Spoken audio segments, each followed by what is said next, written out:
आज जौनपुर की आर गंगा की टीम जौनपुर के मड़ियाहू में पहुंची है। जिस तरीके से वाराणसी की पप्पू की अड़ी पूर्वांचल समेत यूपी के तमाम ज़िलों में फेमस है, वहां पर खुद भारत के प्रधानमंत्री मोदी से लेकर कई मंत्री भी वहां जाते हैं। फ़िलहाल अभी हमारी मौजूदगी जौनपुर में है, जो मड़ियाहू की अड़ी के नाम से फेमस है। पिछले कई सालों से लोग यहाँ बैठते हैं, एक दूसरे की चर्चा करते हैं और तमाम मंत्री विधायक भी कभी कभी यहाँ आकर चाय भी पीते हैं। हमारे साथ तमाम लोग हैं। आज का मुद्दा है 80 के दशक में जिस तरीके से बाहुबलियों ने राजनीतिकरण में कहीं न कहीं अपनी पकड़ को मजबूत रखी। चाहे कह सकते हैं चाहे पूर्वांचल के तमाम ज़िले हों, चाहे मऊ, गोरखपुर, जौनपुर, वाराणसी, भदोही, मिर्ज़ापुर, तमाम वो ज़िले थे। इसी पे हम बात करेंगे। हमारे साथ कई लोग हैं, हम बात करते हैं। सर, किस तरीके के 80 के दशक को आप कैसे देखते हैं? देखिए, 80 का दशक एक ऐसा दशक था जबकि राजनीति में अपराधियों का जो प्रवेश हुआ, और ख़ास करके हमारा तो कहना ये है कि अपराधियों का राजनीतिकरण किया गया और अपराधियों के राजनीतिकरण के कारण राजनीति का ही अपराधीकरण होना शुरू हो गया। यह एक ऐसा विषय था जबकि आम जनता धीरे धीरे अपराध के ग्लैमर से जुड़ते जुड़ते वह राजनीति को अपराधियों का पर्याय मानने लगी। गोरखपुर क्षेत्र से वीरेंद्र शाही, हरिशंकर तिवारी की अदावत किसी से छिपी नहीं है। पूर्वांचल में गैंगवार का इतिहास हमको लगता है शायद यहीं से शुरू होता है। उसके बाद नाम आया बाबू ब्रजेश सिंह का, एक बाहुबली के रूप में उभरे। हालांकि शुरुआत उनकी अपने पिता के हत्या का बदला का आरोप उनके ऊपर लगा। वहां से शुरू होकर के फिर श्री प्रकाश शुक्ला, यहाँ तक कि कुंडा के राजा भैया, उनके पिताजी का नाम बाहुबलियों की लिस्ट में उछलता चला गया। आते आते स्थिति एक ये हो गई कि धीरे धीरे पूरे उत्तर प्रदेश में, खास करके पश्चिमी उत्तर प्रदेश का तो इतिहास और भी भयावह रहा है। लोगों ने एक जो राजनीति के प्रति लोगों की अवधारणा बनी वो इस प्रकार की बनती चली गई कि सामान्य व्यक्ति और सामान्य नागरिक राजनीति में नहीं जा सकता, धन बल और बाहुबल का ही उसमें प्रवेश हो सकता है। और जो अच्छे लोग थे समाज में उससे दूर होते चले गए। 95 और 96 का समय आते आते एक ज़बरदस्त आक्रोश इसके प्रति देखने को मिलने लगा। जनता में बेहद आक्रोश और कुछ न्यायपालिका का हस्तक्षेप, चुनाव आयोग की सक्रियता, टीएन शेषन ने भी उस समय कुछ कदम ऐसे उठाए। धीरे धीरे यह प्रयास आज दिखाई पड़ने लगा है कि एमपी एमएलए भी जो है कहीं न कहीं दोषी करार दिए जा रहे हैं। आज जैसे हमारे जौनपुर में अपने पूर्व सांसद उमाकांत यादव जी को हत्या के एक मामले में 27 वर्ष आजीवन कारावास की सज़ा हुई है, लेकिन 27 वर्ष बाद। और मैं जानता हूं, जहां तक मेरी याददाश्त है कि एक समय ऐसा होता था कि राजनीति का एक सुरक्षा कवच ऐसे लोगों को ऐसा घेरता था कि जब कोई दोषी करार दिया जाने लगता था, पुलिस उनके खिलाफ चार्जशीट पेश करती थी, तो संवैधानिक संस्थाओं का दुरुपयोग भी होता था। किसी के लिए सीबीसीआईडी जांच हो जाती थी। सीबीसीआईडी जांच का मतलब ही यही था कि उसको बचाने के लिए प्रयास करना। और इस तरह से जो राजनीति में आने वाले लोग थे उनके सफ़ेद पोश अपराधियों को बचाने का जो है पूरा प्रयास किया जाता था। ये जो है विषय रहा है। हमारे साथ और भी लोग हैं। किस तरीके से आप इसको देखते हैं? अभी तत्कालीन उत्तर प्रदेश सरकार है, इन सब चीज़ों पे रोक तो लगाया है, लेकिन 80 के दशक से लेके लगभग 2005 तक ये प्रभावी था। जिस प्रकार से भाजपा के नेता थे और बड़े जनप्रिय नेता थे कृष्णानंद राय, उनकी AK-47 से घेर कर हत्या कर दी गई थी उनके गांव में, और उस मामले में मुख्तार अंसारी आरोपी रहे और अभी तक जेल में बंद हैं, निरुद्ध हैं। तो 2005 के बाद से जब थोड़ा समाज जागृत हुआ है और न्यायपालिका संज्ञान में लेना चालू हुआ है, तो कहीं न कहीं सरकारें इसको गंभीरता से लेने का प्रयास करके अपना दामन साफ की हैं। और सीबीआई का मुख्यतः काम क्राइम से संबंधित जांचों में रहता था और ईडी का काम आर्थिक गड़बड़ी में होता था। लेकिन सीबीआई की जो जांच होती थी कहीं न कहीं संदेह के घेरे में आ जाती थी। 1, 2 बार, 3 बार कुछ मामलों में सीबीआई को भी फटकार लगाया है। आज हमारे जौनपुर में मछली शहर के पूर्व सांसद और 80 के दशक के बहुत बड़े बाहुबली थे उमाकांत यादव, 27 वर्ष पूर्व जीआरपी थाने पे चढ़ के गोलीबारी किए थे। उसमें एक पुलिसकर्मी की मौत मौके पर हो गई थी, 2 पुलिसकर्मी घायल हो गए थे। 27 वर्ष बाद आज उनको आजीवन कारावास की सज़ा हुई है। उनके साथ उनके 6 साथियों को और उनके ऊपर 5 लाख जुर्माना लगाया गया है और उनके 6 साथियों पे लगभग 20,000 का जुर्माना सर, जिस लगाया तरीके गया से जो बाहुबल नेता थे, बाहुबली के बाद कहीं ना कहीं उसका विकास होता था जौनपुर में, या चाहे पूर्वांचल किसी जिले की बात कर लें। देखिए, हमेशा शुरू से ही विकास को कैसे देखते हैं? विकास क्या, जब भी किसी भी व्यवस्था में अपराध का ग्राफ बढ़ता है तो निश्चित रूप से समाज एक पतन की तरफ उन्मुख होता है। और 80 का दशक अभी तक चर्चा में रहा कि 80 के दशक जो है राजनीति में अपराधियों का बहुत बड़े पैमाने पर प्रवेश हुआ। यद्यपि 80 तो हुआ, लेकिन उसके पहले भी आप देखेंगे तो 60-62 से ही कुछ ऐसे दबंग छवि के नेता थे जो अपने क्षेत्र में राजनीति को प्रभावित करते थे, और ऐसे लोगों को यह राजनीतिक पार्टियां जो हैं इन केन प्रकार प्रलोभन देके अपनी तरफ आकर्षित करती रही हैं। जब राजनेताओं को ज़रूरत होती थी तो वो उन अपराधियों से सहायता प्राप्त करते थे, और जब ज़रूरत नहीं होती थी तो वो शांत हो जाते थे, लेकिन सानिध्य राजनीति का उनको हमेशा मिलता था। धीरे धीरे आप देखेंगे कि जब राजनीतिक ग्लैमर बढ़ा तो वो जो आंतरिक रूप से सरकार को सहायता करते थे वो प्रत्यक्ष रूप से राजनीति में सक्रिय होने लगे, और 80 का दशक उसका बहुत बड़ा उदाहरण रहा है। ठीक है, हम और बात करेंगे आपसे। किस तरीके से आप इसको देखते हैं, कितना विकास हुआ बाहुबलियों को आने के बाद क्षेत्र में? कम शब्दों में बताएं। जो अभी तक होता है फिलहाल उसकी बात हम नहीं करेंगे, लेकिन अब वर्तमान में बाहुबल का प्रभाव कतई नहीं है। जनता सभी बाहुबलियों को पूरी तरह से, बहुत बुरी तरह से नकार चुकी है, चाहे वो धनंजय सिंह हो हमारे या और भी जो भी लोग हों, जनता उनको स्वीकार नहीं कर रही है। अब जब से केंद्र में मोदी सरकार आई है तभी से अपराधी या बाहुबल इनका कर प्रभाव धीरे धीरे एकदम नग्न हो गया, शून्य हो गया, शून्य हो चुका है 2014 के बाद से। और योगी जी ने तो उस पर एकदम कुठाराघात कर दिया। अब भविष्य में बाहुबल का प्रभाव नहीं रहेगा। जनता बहुत जागरूक हो चुकी है और किसी भी बाहुबल या अपराध को स्वीकार नहीं करेगी। दिनेश सिंह को क्यों टिकट दिया गया मिर्ज़ापुर से?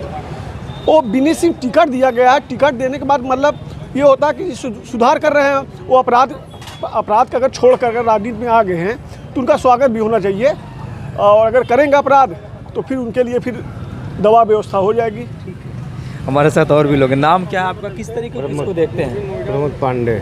किस तरीके से आप देखते हैं इस राजनीति को, जो बाहुबलियों का राजनीति? हम तो कतई लाइक नहीं करते उन लोग को, और अब ऐसे लोग के अपने समाज में कोई अब अस्तित्व नहीं रह गया है। ठीक है, हमारे साथ कई और भी लोग हैं, हम उनसे बात करेंगे। ये बताएं, बाहुबलियों के आगे विकास थम गया क्या पूरे पूर्वांचल में? बाहुबली विकास को प्रभावित तो करते ही हैं, और हम आम नागरिक होने के नाते यह इच्छा रखते हैं कि विधायिका को बाहुबलियों से पूर्णतः मुक्त किया जाए, और सरकार से अपेक्षा रखते हैं कि निरपेक्ष भाव से और बाहुबलियों का एक तरह से पूरा उन्मूलन करे और विधायिका को मुक्त करे, जिससे आम जनता को राहत मिले। प्रयास अच्छे बाहुबली यानी कि अपने पार्टी से जुड़े हैं तो अच्छे हैं, और दूसरे दल से जुड़े हुए हैं तो ठीक नहीं है, वो बाहुबली हैं, अपराधी हैं। यह जो है बहुत दिनों से चला रहा है। अभी आप देखेंगे कि आजकल बहुत तेज़ी से एक चर्चा समाज में हो रही है कि चाहे ईडी हो, चाहे सीबीआई हो, तमाम जो संवैधानिक संस्थाएं हैं जो देश में जांच के लिए सर्वोच्च स्थान रखती हैं, उनको संविधान प्रदत्त जो है अधिकार प्राप्त है, ऐसी संस्थाओं का दुरुपयोग हो रहा है। कुछ लोग कह रहे हैं सदुपयोग हो रहा है। अब बताइए कि साल के 12 महीने 24 घंटे काम करने वाली संस्थाएं हैं, लेकिन जब कहीं राजनीतिक उलटफेर होता है, किसी का राजनीतिक हित प्रभावित होने लगता है, तो ऐसी स्थिति में ईडी सक्रिय हो जाती है, कहीं सीबीआई सक्रिय हो जाती है, और अगला जो है वर्षों से जो काम करता रहा होता है उसका सारा कच्चा चिट्ठा खुलना शुरू हो जाता है। तो क्या बताइए कि आपको यह जानकारी जब पहले से थी, क्या आप इतने दिनों से इससे अनजान थे? आपके संज्ञान में नहीं था? और अगर आपके संज्ञान में था तो आपने अभी तक कार्रवाई क्यों नहीं की? जब इस प्रकार का मामला जो है सामने आया तभी आप क्यों अटैक कर रहे हैं उनके ऊपर? इसका मतलब ये है कि या तो ये संस्थाएं अपना काम ठीक से नहीं कर रही हैं, 12 महीने 24 घंटा कहने की बात है, और अगर कर रही हैं तो राजनीति के वरदहस्त के कारण जो है इनको जो है आप जब समय आता है तो उसका इस्तेमाल होता है। कांग्रेस के समय में भी ऐसा होता था। सुप्रीम कोर्ट ने एक बार कहा सीबीआई को तोता, पिंजड़े में बंद तोता कहा गया है। और जो है कांग्रेस के ऊपर जब भी भाजपा के किसी नेता के ऊपर आरोप लगता था तो तुरंत जो है होता था कि नहीं ये सीबीआई का मिसयूज कर रहे हैं, ये जो है ईडी का प्रयोग कर रहे हैं। आज जो है वही चीज़ आज भी हो रहा है। तो समय के अनुसार आरोप प्रत्यारोप लगते रहते हैं, लेकिन मेरा मानना ये है कि ऐसी संस्थाएं जिनको लोकतंत्र में लोकतांत्रिक मर्यादा और संवैधानिक अधिकारों के पालन के लिए जनता को जब कहीं से न्याय नहीं मिलता है तब इन संस्थाओं का प्रयोग किया जाता है। तो इनका प्रयोग जिस लिए होना चाहिए उस लिए न होकर के राजनीति को बचाने के लिए और राजनीति को स्थापित करने के लिए अगर किया जाता है, ये कहीं न कहीं से आज के समय में हमारे सोच में ये सबसे बड़ा जो है गलत काम है। ठीक है, जिस तरीके से महाराष्ट्र हो चाहे अन्य प्रदेश हो, जहाँ तक ईडी और सीबीआई की बात आती है उसको कैसे देखते हैं, कम शब्दों में बताएं। देखिए, ईडी महाराष्ट्र में जो अभी हुआ है, ताज़ा घटनाक्रम हुआ है, शिवसेना काफ़ी समय से भाजपा के साथ गठबंधन में थी। परिस्थिति कुछ ऐसी बनी कि शिवसेना एनसीपी कांग्रेस एक हो गई और उसके बाद उनके कुछ लोगों पे उस तरीके की कार्रवाई का प्रयास किया गया।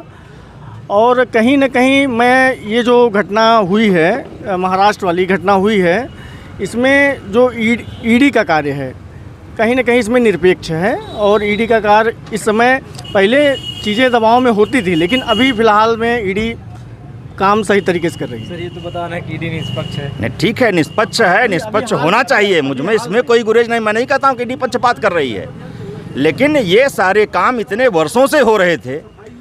करप्शन को लेकर के, अवैध संपत्ति को लेकर के, ये जो सारी प्रक्रियाएं चल रही, एक दिन में उन्होंने इतना बड़ा साम्राज्य तो खड़ा नहीं किया था। संजय राउत अगर एक व्यक्ति हैं तो उस व्यक्ति का जो काकस चल रहा था वो एक दिन में इतना बड़ा साम्राज्य नहीं खड़ा कर सकता है।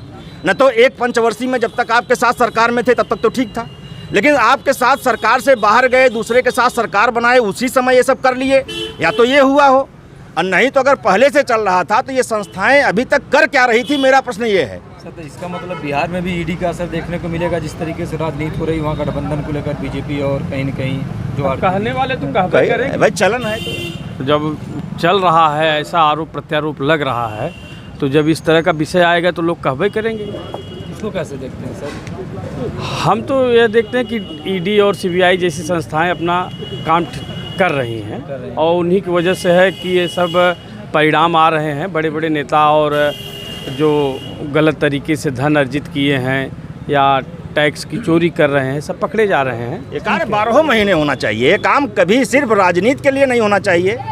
जनता को यह दिखना चाहिए कि सिर्फ राजनीति के लिए नहीं हो रहा है, हमेशा सतत प्रक्रिया से ये काम होना चाहिए।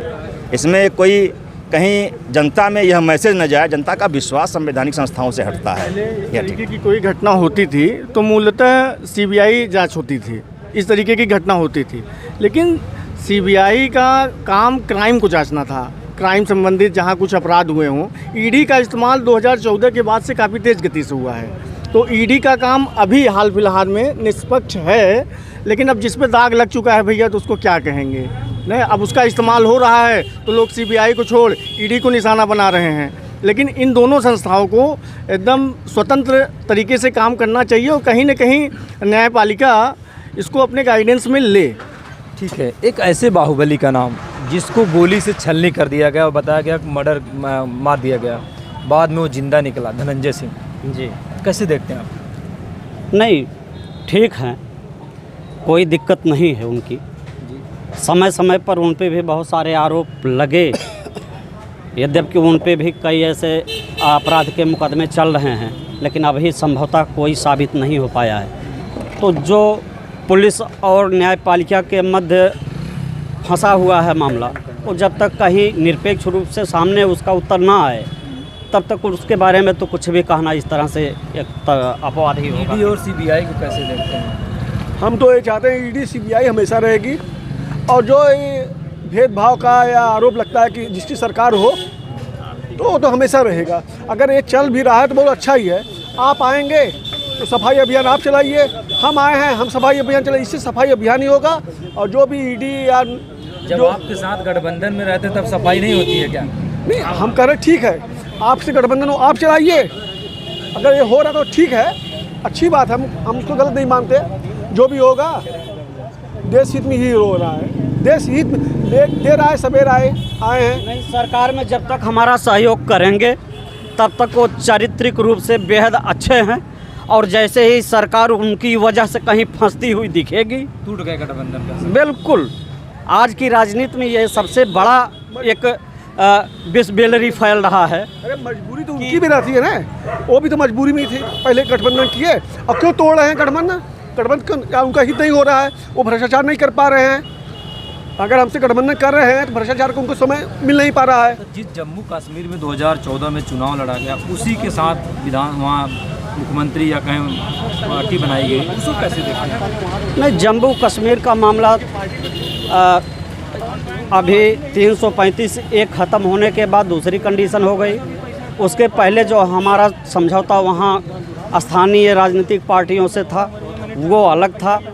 हमने बहुत मैनेज करने का प्रयास किया वहाँ कि वह भारतीय राजनीति के अनुसार जो है, भारतीय राजनीति के अनुसार जो धारा 370 बता रहे हैं कि भारत के जो अन्य हिस्से हैं उनको कोई भी इससे बेनिफिट या फ़ायदा नहीं समझ में आ रहा है, जो ये लग रहा था कि, लेकिन आज भी वही स्थिति चल रही है।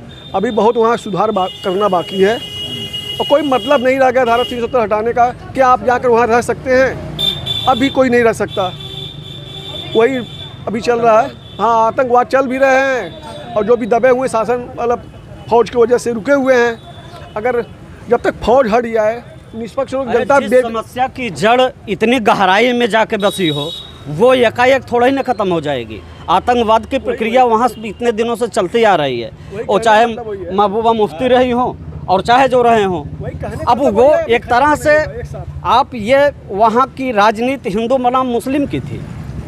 वहाँ ब्राह्मणों के साथ जो है जिस तरह से कुकृत्य किया गया था, और निश्चित रूप से वहाँ राजनीतिक पार्टियों के सह पर ही किया गया था, ये तो किसी भी दृष्टिकोण से सही नहीं कहा जा सकता। लेकिन इधर सेंट्रल गवर्नमेंट के दबाव की वजह से जब उनकी चालें 2024 के मुद्दे क्या होंगे, आपको क्या लगता है? 2024 तक तो सेंट्रल गवर्नमेंट बहुत कुछ हद तक जो स्थानीय समस्याएं हैं उस पर कंट्रोल पा लेगी। और अब बात करते हैं, क्या कहना चाह रहे हैं बताएं। देखिए, 370 की जो समस्या थी, ये हमको लगता है भारतीय राजनीति में केंद्र सरकार द्वारा लिया गया एक सबसे गलत निर्णय था। भाई, किसी को भी आप अलग कर दीजिए, तो जम्मू कश्मीर को अगर हम अपने देश का अभिन्न अंग मानते हैं तो उसको उस विशेष दर्जे को देने की आवश्यकता क्या थी? और विशेष दर्जा अगर आपने दिया तो उसका प्रभाव क्या हुआ? जम्मू कश्मीर में यासीन मलिक जैसा आतंकवादी स्टेट प्लेन से, वहाँ से स्टेट राज्य अतिथि, देश का अतिथि बन करके आता है, दिल्ली में प्रधानमंत्री से मिलता है, जिसके ऊपर हमारे सेना के जवानों की हत्या का आरोप लगता है।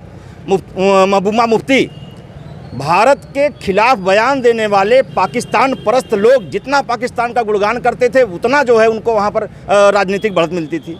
ये जो मानसिकता वहाँ पैदा हुई थी, इस कोड़ को ख़त्म करने के लिए हम लोग तो जिस संगठन में काम करते थे, वहाँ पर 1980 के दशक से ही हम लोगों ने आंदोलन शुरू कर दिया था कि 370 धोखा है, देश बचा लो मौका है।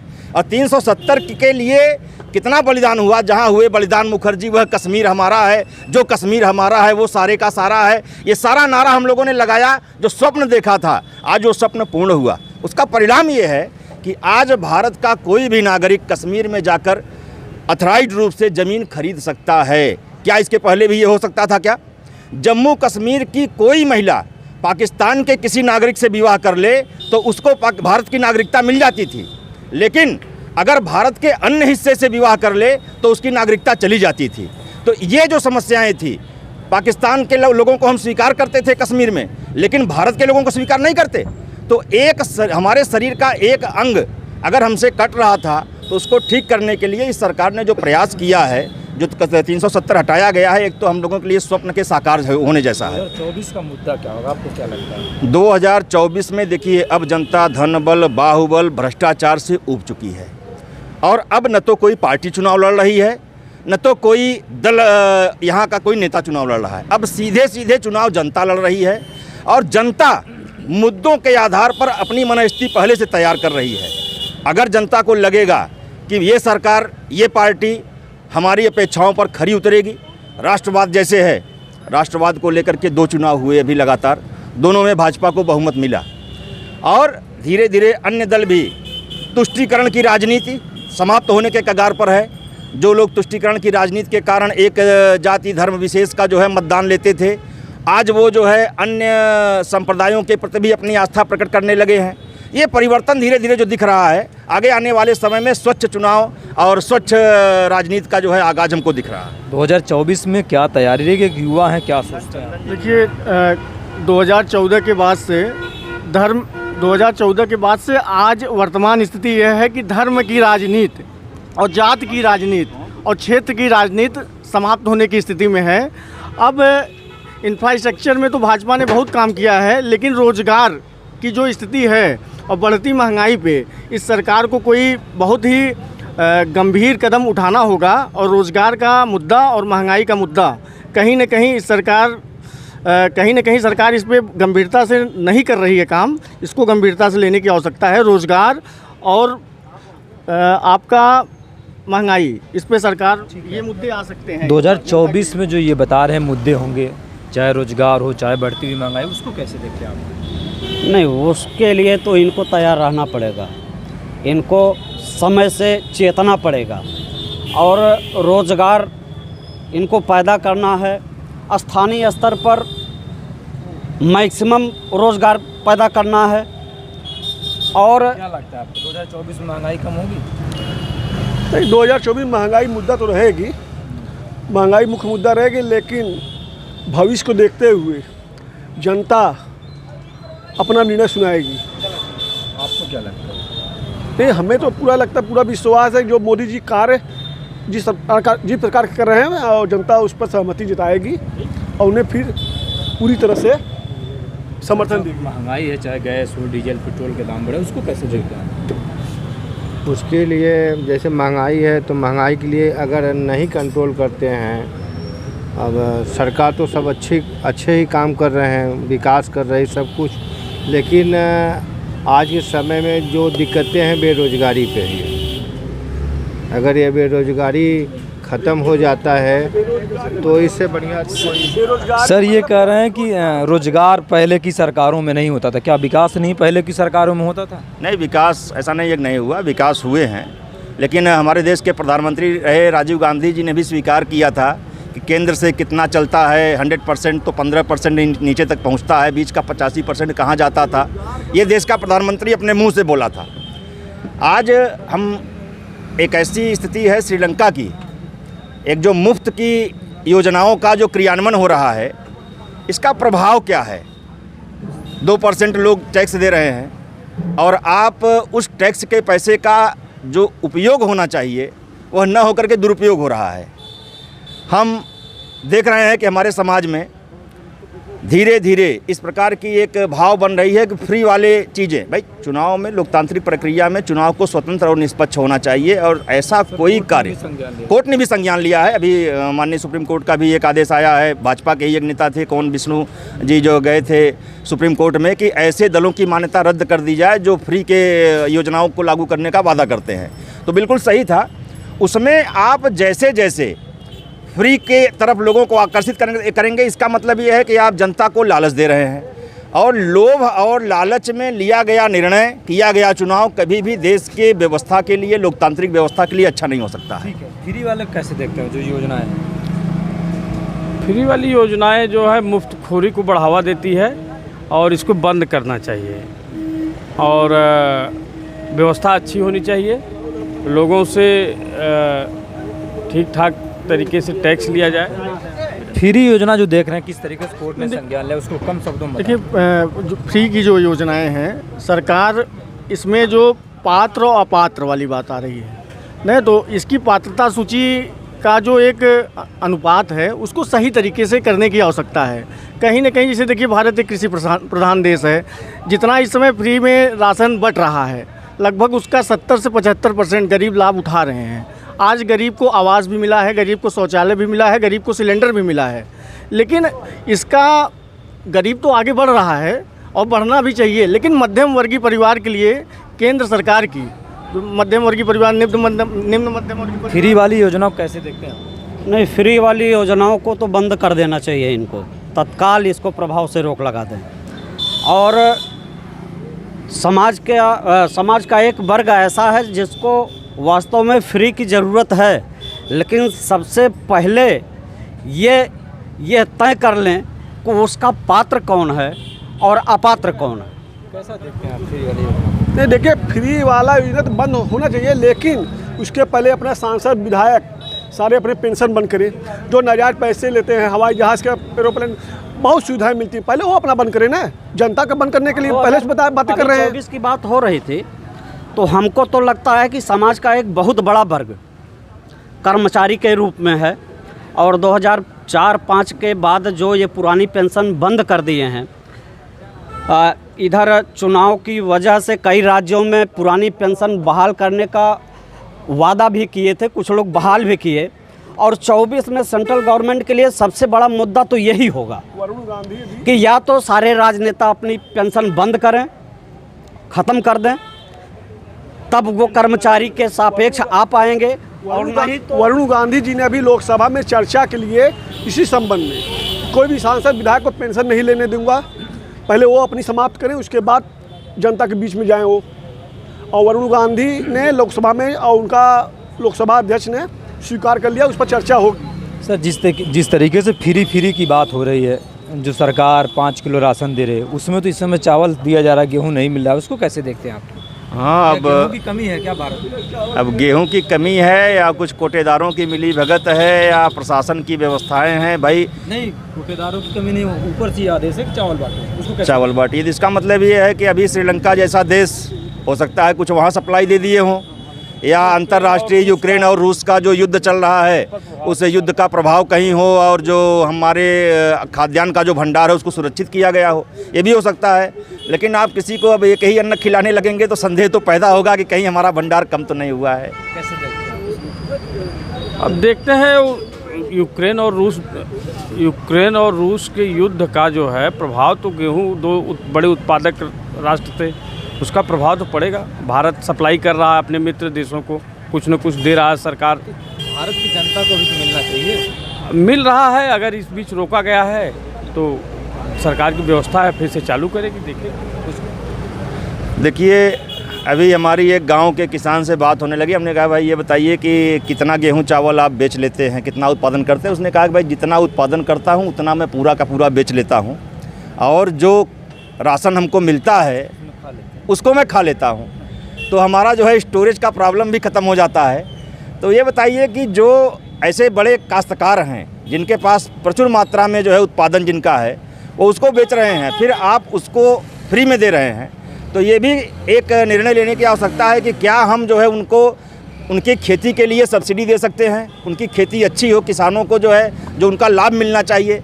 आज ये जो कृषि की तमाम योजनाएं हरित क्रांति के तहत लाई गई हैं, उनका लाभ कौन ले रहा है? ठीक है, ये थे हमारे साथ जौनपुर के लोग जो मड़ियाहूँ में कहीं ना कहीं काफ़ी ये कह सकते हैं कि चर्चाओं पे बात की गई, चाहे बाहुबलियों की बात हो, चाहे मुफ्त अनाज की बात हो, चाहे रूस यूक्रेन की बात हो, चाहे तमाम जो योजनाएं हैं कहीं ना कहीं धरातल पे किस तरीके से लाई जा रही, उसी पे आज खास बातचीत की गई। आपको बता दें कि लगातार इन लोगों के सामने हम लोग रहेंगे, और जिस तरीके से देश में जो चर्चाएँ रहेंगी उस पर बात की जाएगी, और लोगों की राय क्या होगी आप कमेंट बॉक्स में ज़रूर करें। जौनपुर से राहुल यादव, आर गंगा।